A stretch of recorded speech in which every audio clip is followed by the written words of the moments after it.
नमस्कार दोस्तों, आपका स्वागत है 10 स्मार्ट हिंदी चैनल में। हम लोग डॉक्टर नगेंद्र का हिंदी साहित्य का इतिहास पढ़ रहे थे। हम लोगों ने सबसे पहले देखा हिंदी साहित्य इतिहास की भूमिका, ठीक है? दोनों भूमिका देखी हम लोगों ने।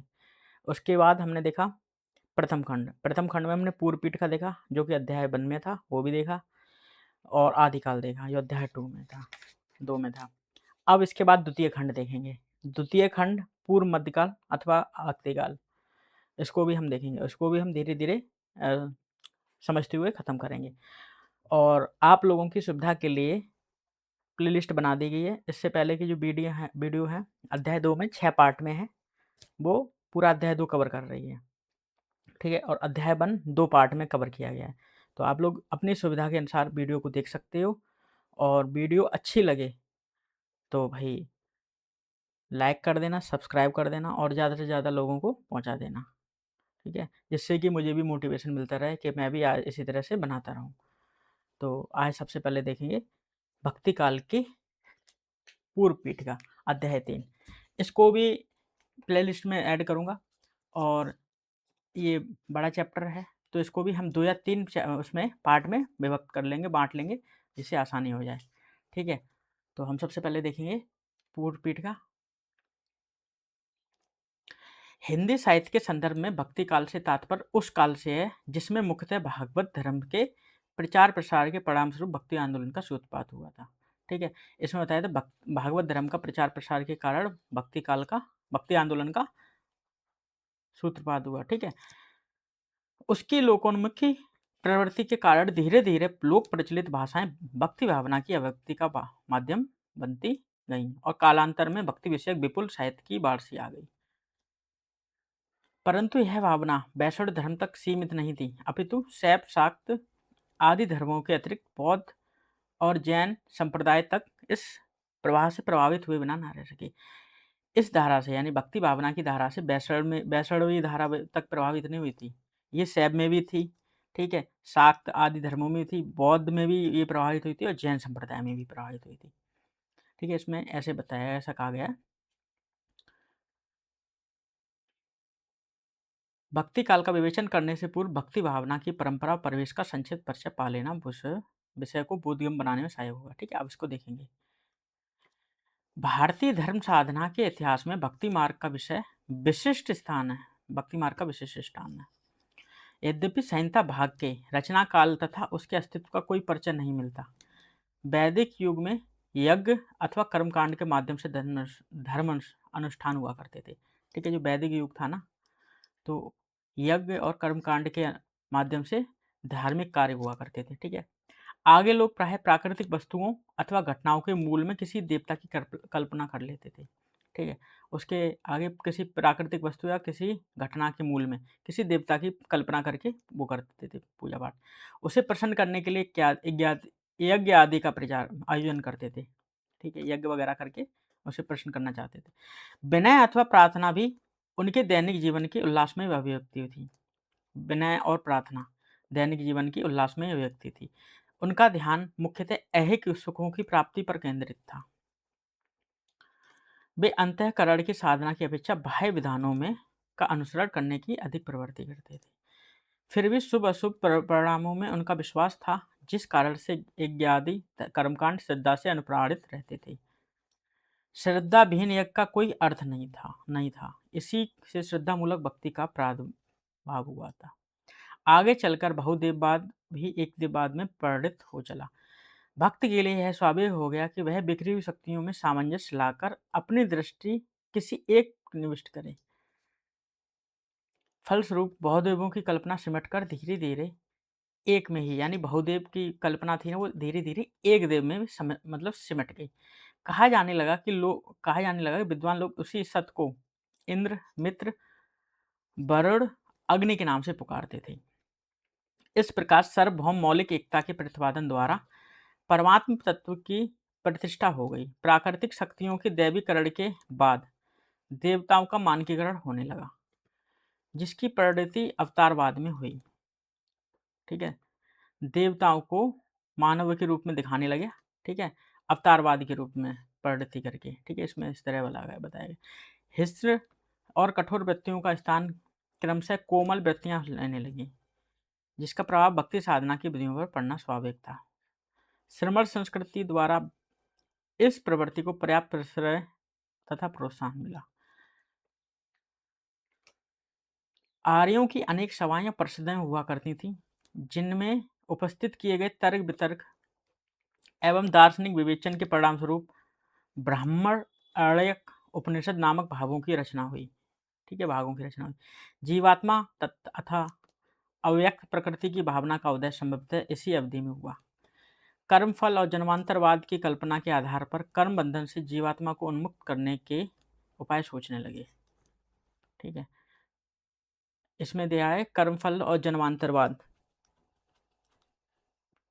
की कल्पना के आधार पर कर्म बंधन से जीवात्मा को उन्मुक्त करने के उपाय सोचने लगी। कर्मजाल से पृथक रहकर परमात्म चिंतन में तल्लीन रहने के लिए तप आदि की व्याख्या की गई।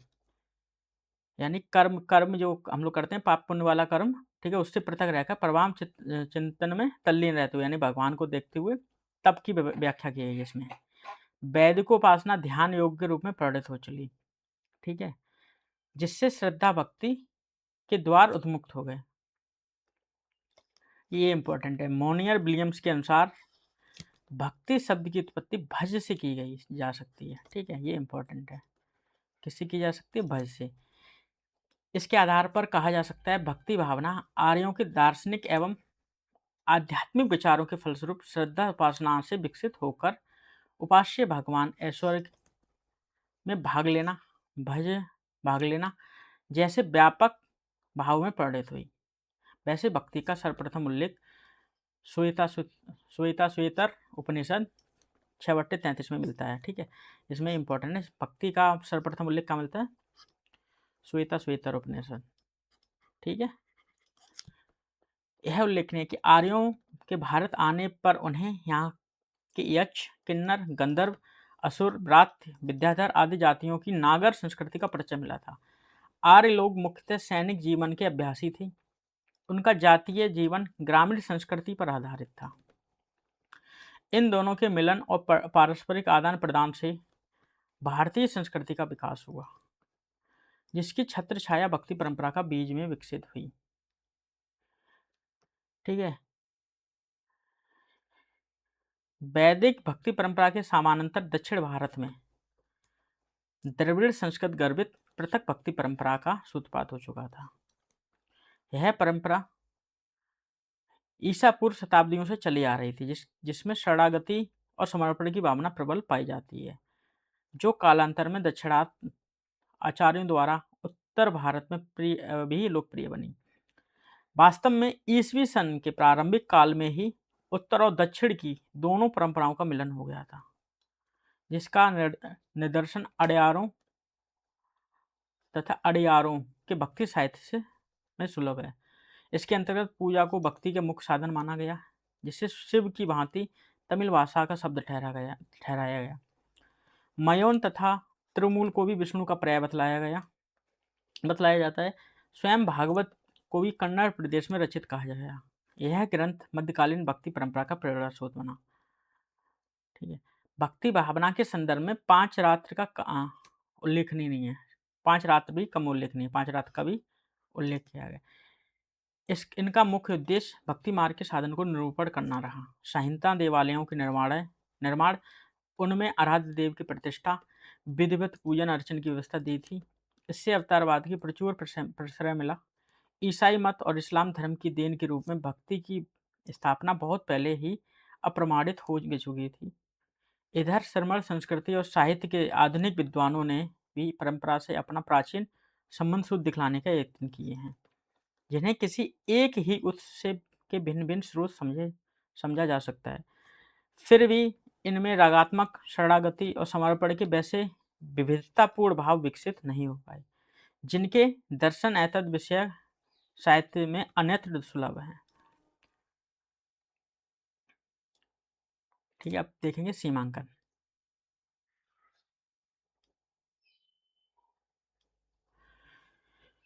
आचार्य रामचंद्र शुक्ल ने अपने समय तक साहित्यिक साक्ष्य के आधार पर भक्ति काल का निर्धारण 1318 से 1643 किया। ठीक है, ये आचार्य रामचंद्र शुक्ल के अनुसार है। ये इम्पोर्टेंट है। ना तो आदिकाल के परिणति सिद्ध नाथ और जैन साहित्य में विद्वान भक्ति तत्व के आधार पर इस शब्द का विस्तार उचित है, ना रीतकाल में स्फुट रूप में रचित भक्तिपरक आधार पर काल विस्तार दर्शन करते हैं। इसमें बताया जो आदिकाल में जो सिद्ध और नाथ साहित्य में जो भक्ति से संबंधित तत्व मिलते थे उस हिसाब से उसको नहीं माना जा सकता है, ठीक है।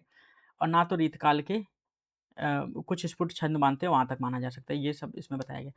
शुक्ल जी की स्थापना में हेर फेर की अधिक गुंजाइश तब तक नहीं दिखाई देती जब तक वैसी सामग्री क्रमबद्ध रूप में न्यूनाधिक मात्रा में उपलब्ध ना हो। फिर भी भक्ति साहित्य में उन वैष्णवेतर रचनाओं की सम्मिलित करने की कोई आपत्ति नहीं होनी चाहिए जो विषय वस्तु की दृष्टि से उक्त सीमा के अनुकूल पड़ती है। भक्ति साहित्य की परंपरा परवर्ती काल तक प्रवाहित रही, किंतु उसमें जितनी मात्रा अनुकरण की रहती आई है उतनी भावना नवोन्मेष कहीं नहीं की। इसलिए जब तक ऐसी सामग्री उपलब्ध ना हो कि पुनर्विचार की आवश्यकता पड़े तब तक सामान्यतः शुक्ल जी की स्थापना के चलते रह देना चाहिए। जो शुक्ल जी ने माना है उसको ही मान्यता के रूप में मानना चाहिए, कोई स्पेशल कोई अलग से ना तो सामग्री उपलब्ध हो जब तक, और इसमें ऐसा कहा गया है। फिर भी अध्ययन की सुविधा के लिए भक्ति काल को 14वीं सदी से मध्य से 17वीं सदी के मानना उचित होगा। ये नगेंद्र के अनुसार है, ठीक है। ये इंपॉर्टेंट है, ये पूछता है क्योंकि आदिकाल की रचना प्रवृत्तियां 14वीं सदी के मध्य तक पर्याप्त उपलब्ध रही। अब देखेंगे परिवेश, ये इंपॉर्टेंट है। सबसे पहले देखें राजनीतिक स्थिति। पूर्व मध्यकाल का आरंभ दिल्ली सुल्तान मोहम्मद बिन तुगलक 1325 से 1351 के राज्यकाल में हुआ। उत्तर से दक्षिण तक अपने राज्य के विस्तार को ध्यान में रखकर उसने दिल्ली की अपेक्षा देवगिरी को अपनी राजधानी बनाने का यत्न किया। उसका नाम दौलताबाद रखना चाहा, ठीक है। मोहम्मद बिन तुगलक ने अपनी राजधानी देवगिरी को दिल्ली की अपेक्षा देवगिरी को बनाना चाहा और उसका नाम दौलताबाद रखना चाहा।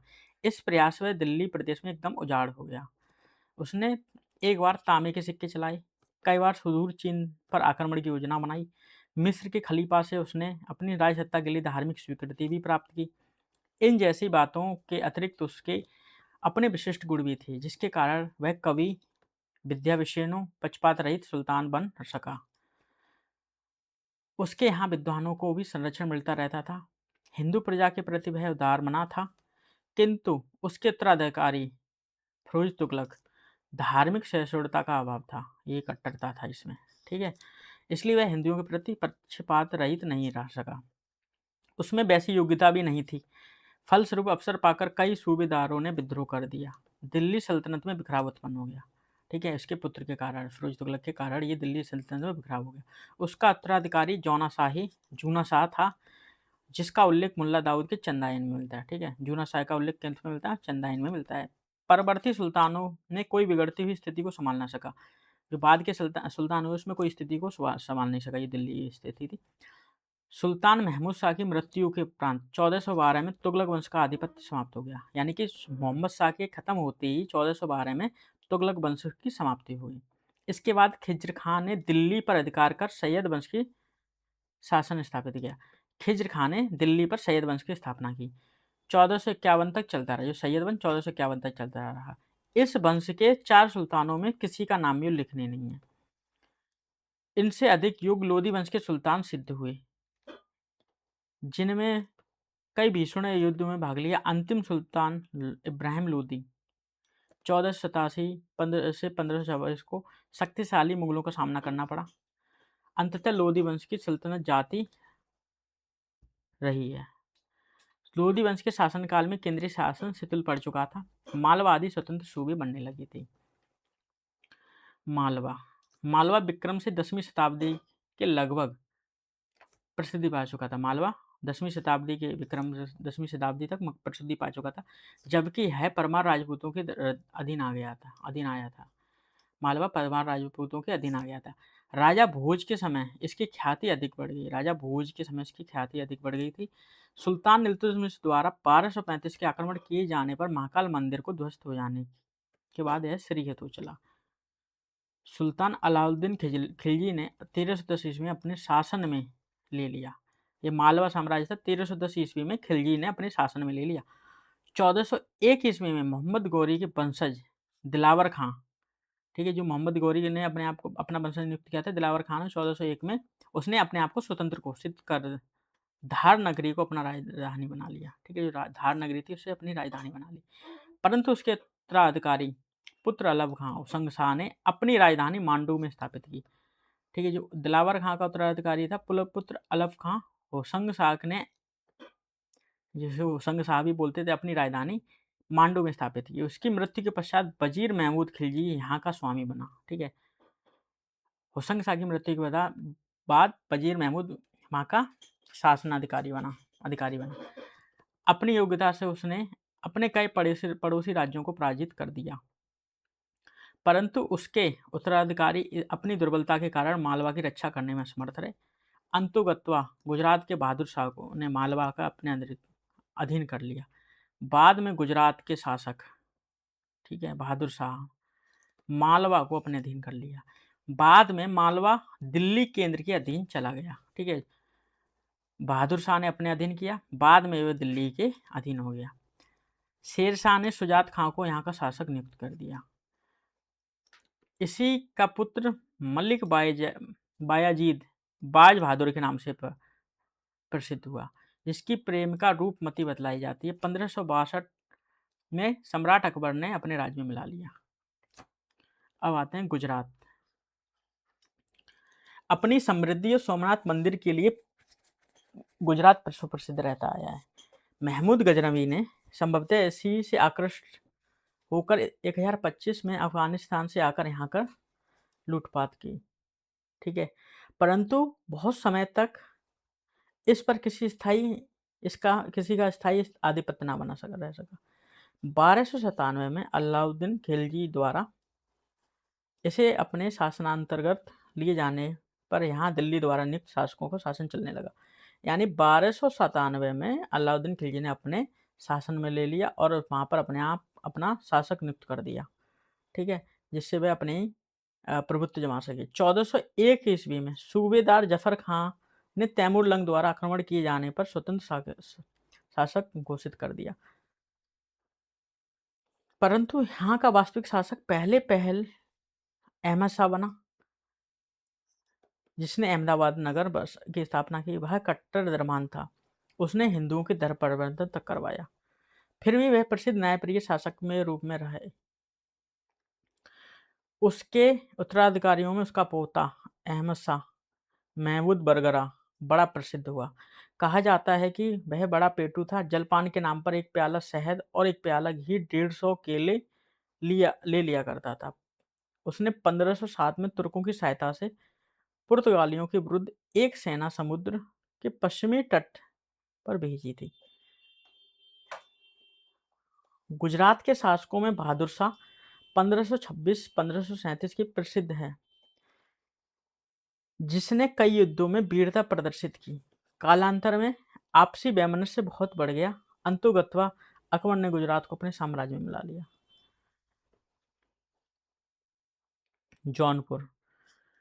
जौनपुर को फिरोज शाह तुगलक ने अपने चचेरे भाई जूना शाह के स्मारक स्वरूप गोमती नदी के किनारे बसाया था। ठीक है, फिरोज शाह तुगलक ने अपने चचेरे भाई जूना शाह के याद में बसाया था। ठीक, फिरोज शाह की मृत्यु के होने पर ख्वाज जहां वहाँ का शासक हुआ। फिर फिरोज शाह खत्म हो गया, उसकी मृत्यु के बाद ख्वाजा जहां बना उसका शासक। महमूद तुगलक ने उसे मलिक सरख पदवी मिली। इससे प्रोत्साहन पाकर उसने कई केंद्रों पर आक्रमण कर दिया। अंत में उसने विद्रोह कर अपने को अलावक ए आजम कहना आरंभ कर दिया। शमसुद्दीन इब्राहिम शाह सरकी उससे भी अधिक सफल शासक सिद्ध हुआ। महमूद तुगलक ने उससे सहायता की याचना की थी। वह कला और साहित्य का बड़ा अनुरागी था। हुसैन शाह सरकी यहाँ का एक शासक हुआ, जिसने दिल्ली सल्तनत के विरुद्ध परास्त होकर बिहार में आश्रय ग्रहण किया। फिर बंगाल का सुल्तान हुसैन शाह की शरण ली। मृगावती के सूफी कवि कुतुब का वह आश्रयदाता भी रहा। बाद में जौनपुर के कई सूफी आश्रय विहीन होकर मालवा से बंगाल तक फैल गए। विद्यापति ने कीर्ति लता में जौनपुर का रोचक वर्णन किया है। ठीक है, अब इसके आगे देखेंगे बंगाल।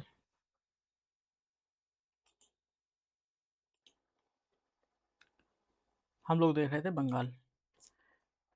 दिल्ली से दूर होने के कारण कई बार आक्रमण करके मुस्लिम आक्रमणकारी बंगाल में टिक ना सके थे। समय समय पर केंद्र के प्रति यहाँ विद्रोहाग्नि भड़कती रहती थी। शासकों द्वारा अपने को स्वतंत्र घोषित किए जाने की दशा में प्रजा से मिलकर रहना आवश्यक हो जाता है। फलस्वरूप इस प्रदेश में हिंदू मुस्लिम वैमनस्य फैलने के अवसर कम ही आ पाते थे। सुल्तान मोहम्मद बिन तुगलक के शासनकाल में कभी कभी भेंट भेज दिया जाने पर भी अपने यहाँ स्वतंत्र सुल्तान जैसा व्यवहार करते थे। अलाउद्दीन हुसैन शाह 1493 से 1519 अपने शासनकाल में इतना लोकप्रिय हुआ कि भावी आधिपत्य जमाने में उसके वंशजों में कोई कठिनाई नहीं हुई। संगठनकर्ता के रूप में वह बहुत सफल रहा। जनता के लिए उसने कई संस्थाएं स्थापित की तथा विद्वानों और धार्मिक पुरुषों की सहायता देनी आरंभ की। सत्यपीर संप्रदाय चलाने का भी श्रेय उसे प्राप्त हुआ। किसे प्राप्त हुआ? अलाउद्दीन हुसैन शाह को सत्यपीर संप्रदाय, जिसका प्रधान उद्देश्य हिंदू मुस्लिम एकता स्थापित करना था। उसका पुत्र नसरत शाह भी सफल शासक रहा, किंतु हुसैन शाही शासकों के बाद बंगाल में कोई टिक ना सका। मुगलों पर विजय प्राप्त करने के बाद शेरशाह ने इस प्रदेश की अपनी प्रभुत्व जमा लिया। इस प्रदेश में अपना प्रभुत्व। अब आते हैं बहमनी राज। बहमनी राज मुगल मोहम्मद बिन तुगलक के शासनकाल में भड़की दक्षिण की विद्रोहाग्नि का एक परिणाम इस्माइल मकर के सुल्तान बनने के लक्षित हुआ। शांत प्रकृति होने के कारण उसने हसन गंगू को अपने पक्ष में पद त्याग कर दिया। हसन गंगू ने जफर खां की पदवी ग्रहण कर राज्य की गद्दी संभाली। अब्दुल मुजफ्फर अलाउद्दीन बहमन शाह कहला कर दौलताबाद का सुल्तान बैठा। उसने अपनी राजधानी दौलताबाद से हटाकर गुलबर्गा स्थापित की। उसके उत्तराधिकारियों में फिरोज शाह सबसे योग्य प्रमाणित हुआ। उसने साहित्य और विद्वानों को संरक्षण देकर कीर्ति लाभ किया। उसके बाद उसके भाई अहमद शाह ने बीदर नगर में की नींव डालकर बली की उपाधि ग्रहण की। तदनंतर अपने पुत्र जाफर खां को राज्य का दायित्व सौंप दिया, जो अलाउद्दीन अहमद शाह के नाम से प्रसिद्ध हुआ। इसके बाद हुमायूं और निजाम शाह गद्दी नसीन हुए।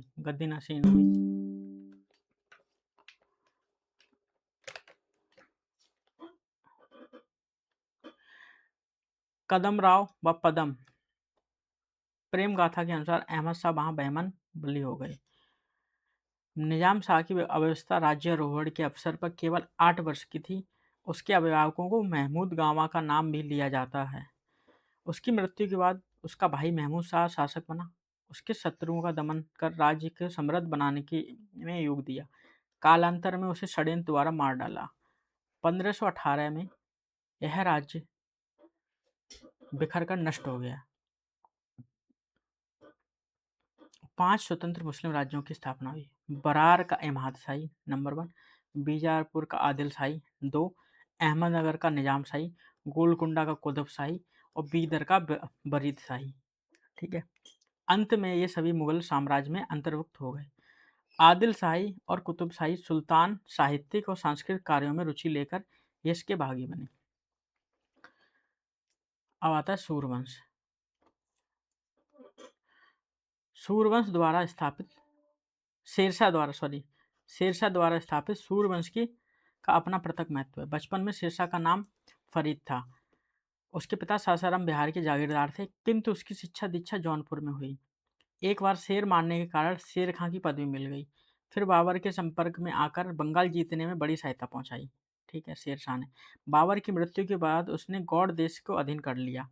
पठानों की सहायता से चौसा के पास हुमायूं को हराया।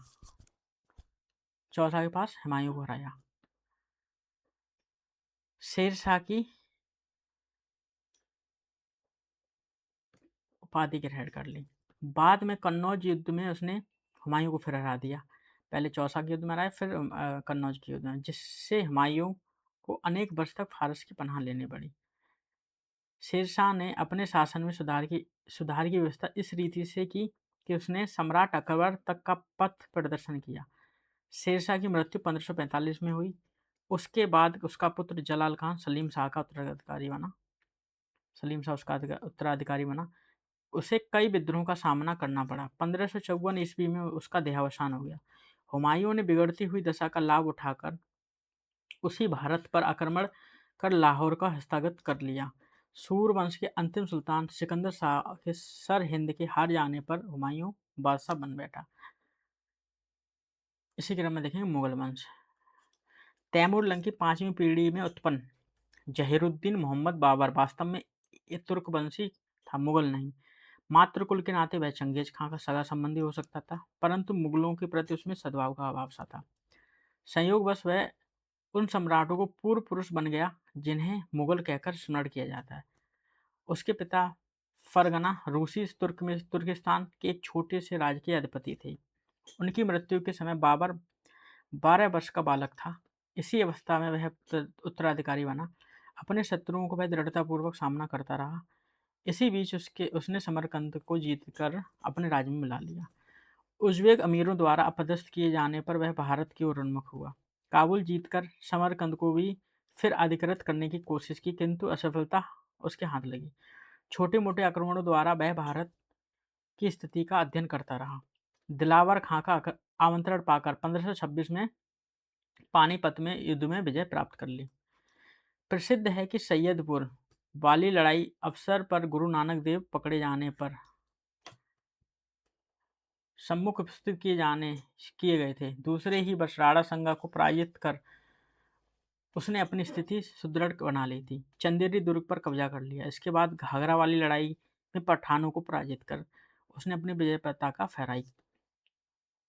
उसने राज्य व्यवस्था को सुधारने की योजना भी बनानी चाहिए, किंतु शहजादे हुमायूं की रुग्णता के कारण मनोकामना अधूरी रह गई। कहते हैं कि वह रोगशैया में 3 बार परिक्रमा कर स्वयं रोगी बन गया। शहजादा 3 दिनों के भीतर ही निरोग होने लगा। फिर बाबर ना उठ सका।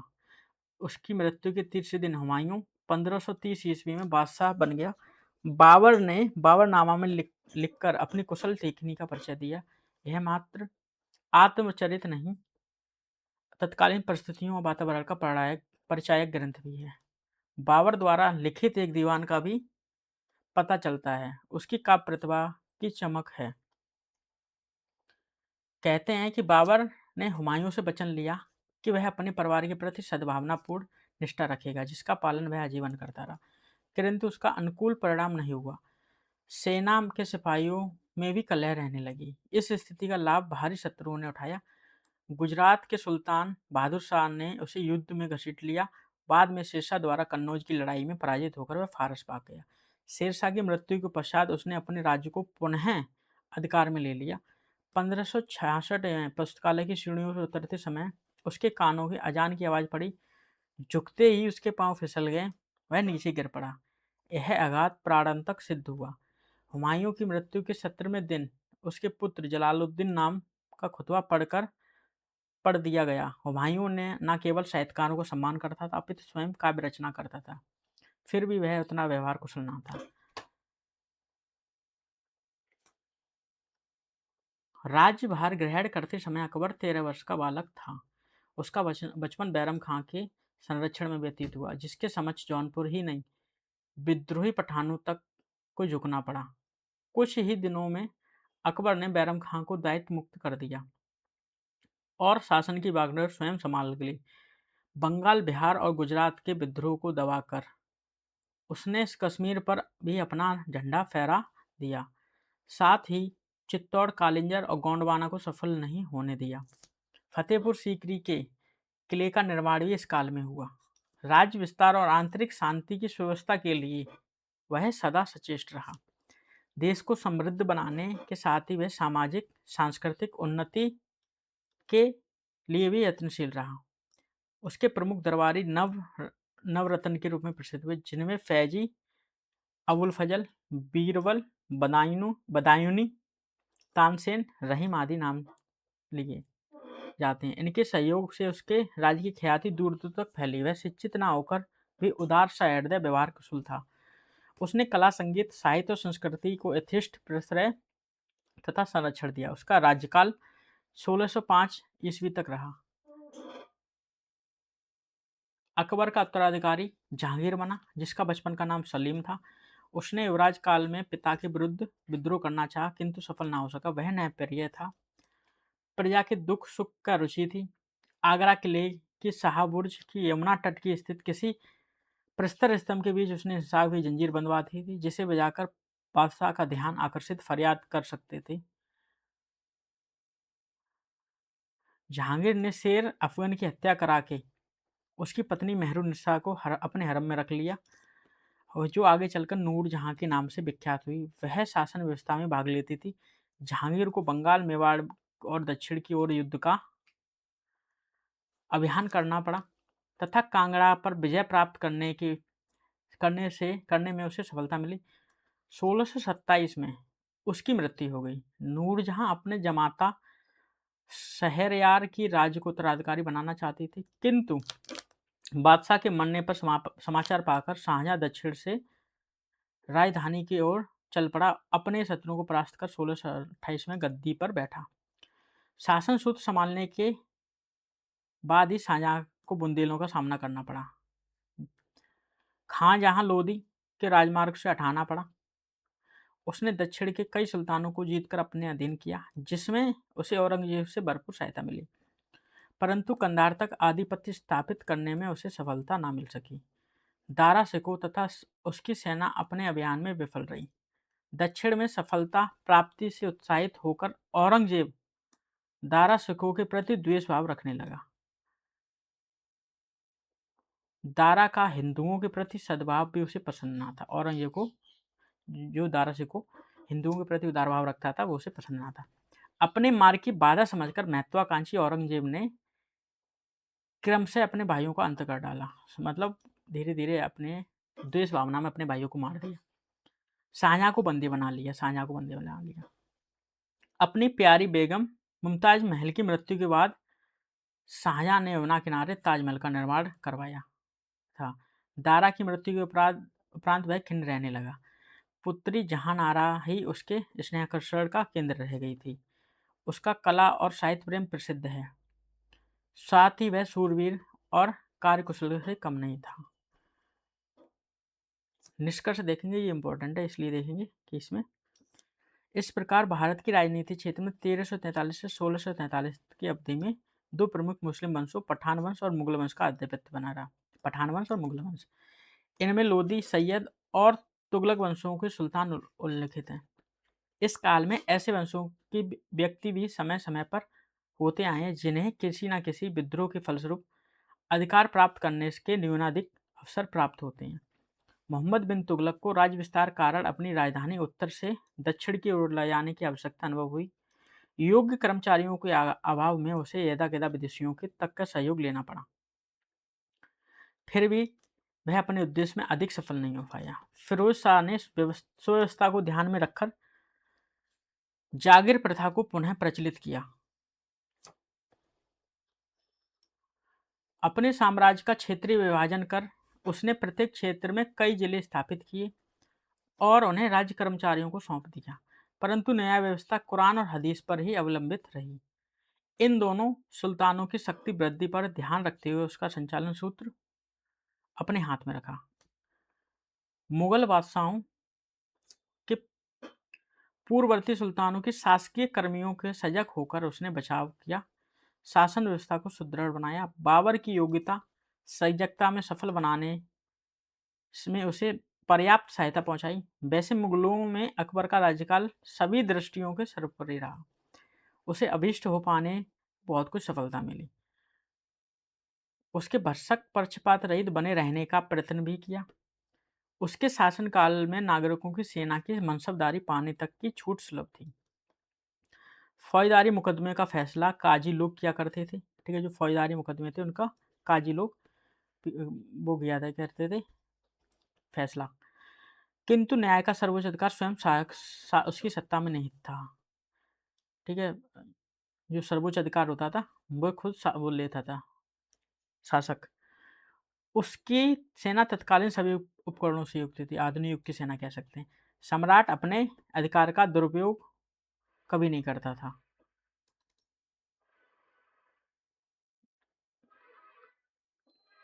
उसने शेरशाह की योजना का भी लाभ उठाया था। जहांगीर और शाहजहां के ने भी बहुत कुछ अकबर का अनुसरण किया। अलाउद्दीन खिलजी द्वारा प्रस्तुत की गई, शेरशाह द्वारा पुष्ट की गई सेना तथा यातायात की सुव्यवस्था को अकबर ने किसी न किसी रूप में अपना लिया। यानी अकबर अकबर ना किसी अपने पूर्व राजाओं को जो व्यवस्था दी गई थी ना, उसको कहीं ना कहीं उसने अपने राज्यों में समाहित कर लिया था। मोहम्मद बिन तुगलक ने अपने राज्यकाल में दुआबा क्षेत्र में कर वृद्धि कर लागू करने के जनता का अतिरिक्त भार ला दिया। या मोहम्मद बिन तुगलक ने जो नदी के क्षेत्र थे ना, तो उनमें दोगुना भार ला दिया। नए सिक्के चलाकर उसने जनता के प्रति उदार भाव का प्रदर्शन करना चाहा, किंतु इसका राजकोष पर उसका विपरीत प्रभाव पड़ा। असफलता ही हाथ लगी। फिरोज शाह ने कर नीति में संशोधन अवश्य किया, किंतु उसकी धार्मिक कट्टरता ने उसे अधिक सफल नहीं। यानी फिरोज शाह ने कर नीति के प्रति जो संशोधन किया, लेकिन वह धार्मिक कट्टर रूप में था उसकी, इसलिए वह सफल नहीं हो सका। शेरशाह द्वारा खेतों को नापकर युक्ति संगत नियमों का मालगुजारी का निर्धारण किया जाना, कर लगाते समय सावधानी बरतना, पक्षपात रहित होकर ही वसूली करना उसकी सफलता में सहायक बने। अकबर ने टोडरमल की सहायता से भू व्यवस्था आवश्यक संशोधन की, ऐसी व्यवस्था लागू की कि वह नई लगने के साथ ही लोकप्रिय बन गई। राज्य कर के रूप में पूरी आय का तृतीयांश लिया जाने लगा। 10 वर्षीय योजना के अनुसार लगान की सालाना वसूली की जाने लगी। जजिया और तीर्थकर उठा दिए गए, जिसका गैर मुस्लिम जनता पर अच्छा प्रभाव पड़ा। अकबर के शासनकाल में चांदी, तांबे, सोने के सिक्कों का प्रचलन हुआ। ठीक है, चांदी वाला सिक्का शेरशाह के समय ही रुपया कहा जाने लगा। टकसालों का सुधार अकबर के शासनकाल में ही संभव हुआ। नाम आदि अंकन का सुरुचिपूर्ण कलात्मक ढंग से किया जाने लगा। कहा जाता है 1630 के अकाल पड़ने पर शाहजहां ने अहमदाबाद और बुरहानपुर जैसे कई नगरों में लंगर की व्यवस्था कर दी।